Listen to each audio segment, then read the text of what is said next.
આકાંક્ષા હાટ vocal for local પહેલ અંતર્ગત સ્થાનિક ઉત્પાદનનો પ્રોત્સાહન આપવાના હેતુસર કાશીબા સંકુલ હોલ પાલનપુર ખાતે આકાંક્ષા હાટ નામે અઠવાડિયા પ્રદર્શનનો શુભારંભ કરાયો છે, જેમાં સ્થાનિક કારીગરો, ખેડૂતો, સ્વસહાય જૂથોએ ભાગ લીધો છે।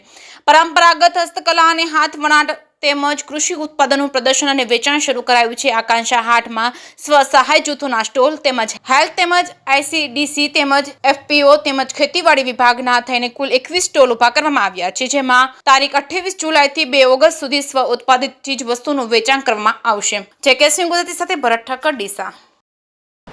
હું જયંતિ ભાટિયા, ડાયરેક્ટર MKSS બનાસકાંઠા પાલનપુરના આકેશન ગામથી આવું છું અને નીતિ આયોગ અને આયોજન વિભાગ બનાસકાંઠા મારફતે આજે આકાંક્ષા હાટ અને જે એક્ઝિબિશન 6 દિવસ માટે જે આયોજન કરવામાં આવ્યું છે તેમાં બનાસકાંઠા જિલ્લાના જે આર્ટિસ્ટ છે, જે હુનર અને જેની પાસે સ્કિલ છે એવા કારીગરો અહીંયા પોતાની પ્રોડક્ટ લઈને આવ્યા છે અને લગભગ 20 થી 25 અહીંયા સ્ટોલ છે। છેલ્લા 3 દિવસથી અમે જોઈએ છે તો પાલનપુરના જે લોકો છે એ અહીંયા આવી અને ખૂબ બધો સહકાર આપી રહ્યા છે। અમે પણ નાબાર્ડના માધ્યમથી અહીંયા આવ્યા છે। અમારી પ્રોડક્ટ્સ મધ, હની એ પણ ખૂબ અહીંયા સેલ થયું છે। મારું એવું માનવું છે કે વર્ષમાં 1, 2 અથવા તો 6 એવા આ જો મેળાઓ યોજવામાં આવે તો ગામડાનો શેવાડાનો બેઠેલો જે કારીગર છે, જેની પાસે હુનર છે, જેની પાસે સ્કિલ છે, એવા લોકોને મોટો ફાયદો થઈ શકે એમ છે અને એના માધ્યમથી પોતાની પ્રોડક્ટ શું છે અને અથવા એની પાસે કેવું હુનર છે, કેટલું સ્કિલ છે એ પણ એ પોતે અહીંયા પ્રદર્શન કરી શકે છે। એટલે હું નીતિ આયોગ અને બનાસકાંઠા આયોજન વિભાગનો ખૂબ ખૂબ આભાર માનું છું કે એમને આવું અહીંયા એક જબરજસ્ત આયોજન કર્યું છે। Thank you.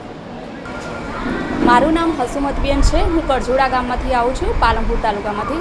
હું અહીંયા આકાંક્ષા હાટમાં આવી તો મને અહીંયા હાથ બનાવટની ઘણી બધી વસ્તુઓ જોવા મળી। એમાં જે મેં એક પર્સ ખરીદ્યું એ મને બજાર કરતાં બહુ સસ્તું અને સારું લાગ્યું। સરકારશ્રીનો બહુ આભાર માનું છું અને દરેકને જણાવું છું કે અહીંયા આકાંક્ષા હાટનું એકવાર મુલાકાત જરૂર લે। નમસ્કાર, હું છું જાગૃતિ મહેતા। વાત્સલ્ય સખી મંડળ અમે ચલાવીએ છીએ। સખી મંડળની બહેનો દ્વારા અમે રાખડીઓ, નવરાત્રિની વિવિધ પ્રકારની આઇટમો, પછી અમે લોકોએ બેંગલ્સ બનાવીએ છીએ। બધું જે બહેનો દ્વારા જે વસ્તુ બનાવીએ છીએ, અમે જે પ્રોડક્ટ બનાવીએ છીએ એને અમે આકાંક્ષા હાટ દ્વારા આજે એક્ઝિબિશન મૂકવામાં આવ્યું છે, ત્યાં અમે એમને વસ્તુનું વેચાણ કરીએ છીએ અને વેચાણમાં અમને જે ઘરે બેસીને રોજગારી મળી છે તે માટે અમે જિલ્લા વિકાસ અધિકારીને અમે ખૂબ ખૂબ અભિનંદન કરીએ છીએ। અમને વારંવાર આવા સ્ટોલો આપતા રહે અને અમને આવી રોજગારી મળતી રહે તે માટે અમે સરકારને અપીલ કરીએ છીએ।